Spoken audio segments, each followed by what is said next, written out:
Hi, my name is Stephanie Robbins, and I am the CEO and president of Robbins Plumbing here in Phoenix, Arizona.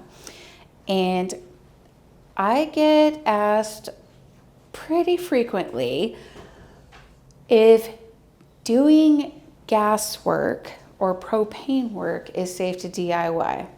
Short story, fast forward. No, absolutely freaking not. Nope. I am pretty pro DIY, which you'll see going through our YouTube videos. We have a ton of information on how to do certain things on your own. But there is a huge difference between fixing your own toilet and tackling gas work or propane lines. And I want to quickly cover the hell knows about it.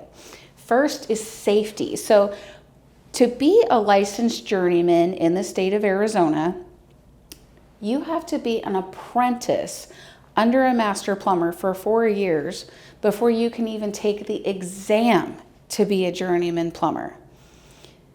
And that's when I start to trust you with gas work under my license, my name, my reputation. And it's because of safety. If you fix a leak in your wall and it doesn't hold, you have a flood. It sucks, but you're going to overcome it.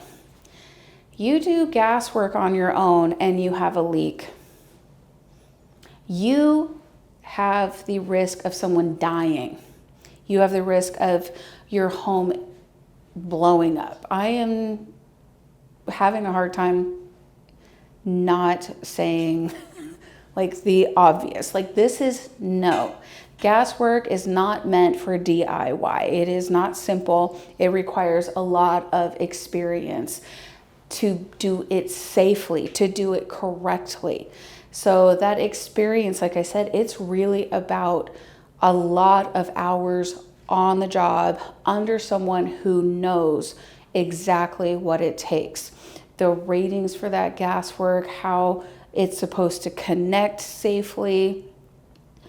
One of the most common questions that we get called in, hey, I want to add a gas dryer and it's right next to my gas water heater. It's just running that gas line. No, it's not. It's everything but that. It is not a simple process and it requires a lot of experience. When you look at the plumbing code book, the UPC book, literally a third of that book is gas and venting, because those are the things that can absolutely cause not just property damage, but can cause death.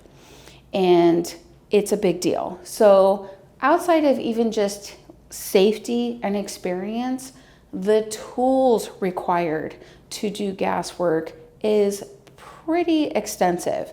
So when we go and we're doing a gas line, hey, to add that dryer or that gas stove or the barbecue outside, it takes very specific equipment.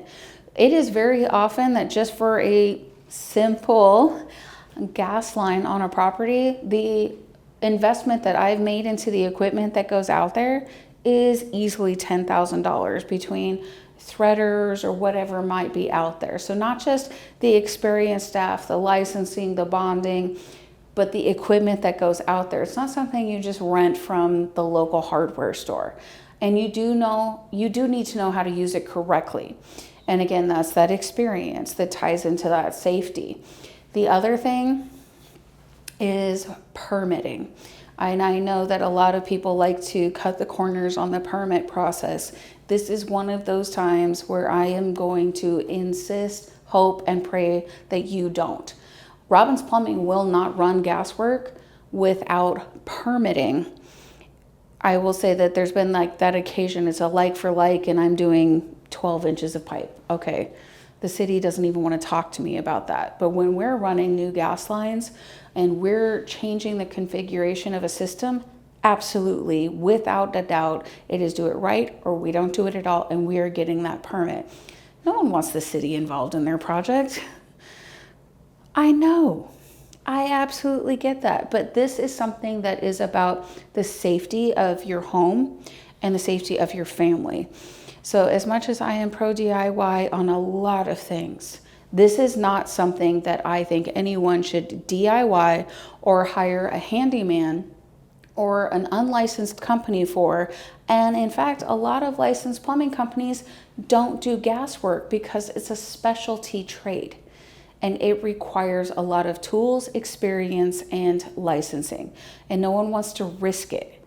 So really do your research, whatever part of the country you're in. If you're looking to add propane lines or gas lines, make sure that the company that you are hiring is licensed, bonded, insured, and actually has a history with those gas lines and those propane lines, because it could genuinely mean the difference between life and death. And that's not me exaggerating a circumstance. I've seen too many things in my 27 years that I am adamantly saying that gas work should not be done DIY, handyman, or by someone who has no idea what the hell they're doing. Don't let them touch your project. If you are in the Phoenix area, obviously I'm pretty passionate about gas work. If you want to have a gas line or a propane line ran for your home, or you smell that egg odor, that's what leaking gas lines smell like. I had a client recently that had cleaning companies and this. They had a leaking gas line for over 4 years and didn't pay attention to it until they went to sell their house. And I'm just like, so they just didn't live on that side of the house because it smelled. I'm like, what are you doing? No, this is a real thing. So we take it seriously. I hope that you will too. And if it's something that you want done safely, you want it done correctly by a licensed, bonded, insured company, absolutely reach out to my team at Robbins Plumbing. We're on the internet at robbinsplumbing.com. You can, of course, reach us at 623-486-4657. And we're happy to give you a consultation that you know will be done right or it won't be done at all.